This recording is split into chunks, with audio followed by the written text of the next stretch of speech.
Before you argue that the EFCC did not invite Yahaya Bello before they got a warrant to arrest him, before you argue, I want to ask you a question.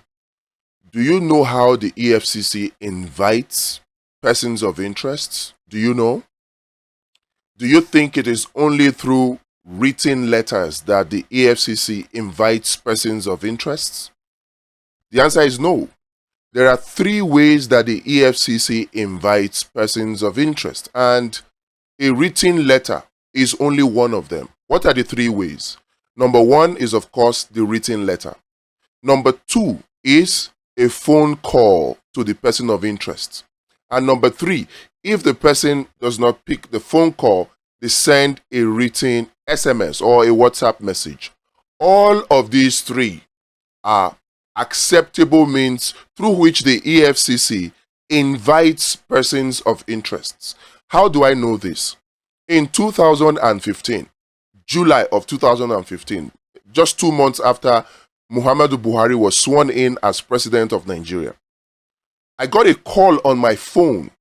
It was about 3 calls that I missed from a number that was not stored on my phone. I wanted to return the call, but I forgot, and later that evening, I got an SMS on my phone.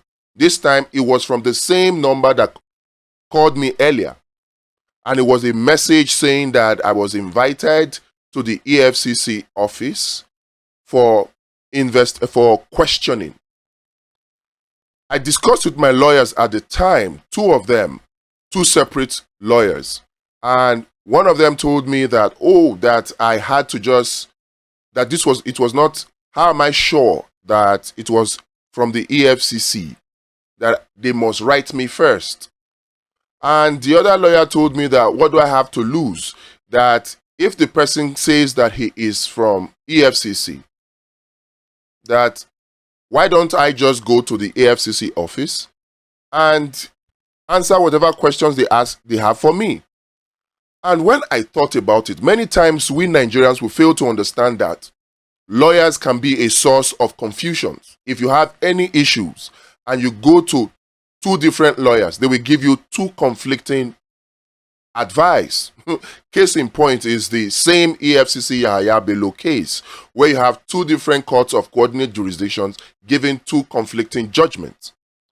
I thought to myself, based on my understanding of the law, what do I have to lose? This EFCC, if it is legit that the number that called me was from EFCC, they have the powers to go to the court, obtain a court order, and freeze my account. And so, instead of doing that, since I had nothing to hide, my wife and myself, because we're both directors in my company, we went and paid a visit to EFCC. In fact, it was not the EFCC at Wuse or the new head office at Jabi now. Way back in 2015, this was at the EFCC office close to Treasury Building, old CBN.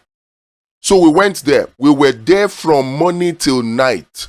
They took my phones, took my wife's phone. They put us in 2 separate rooms. I didn't see my wife from morning till the evening. In fact, I was released first and my wife was still there. I had to start waiting. There was no way to reach her because our phones had been taken and they were switched off.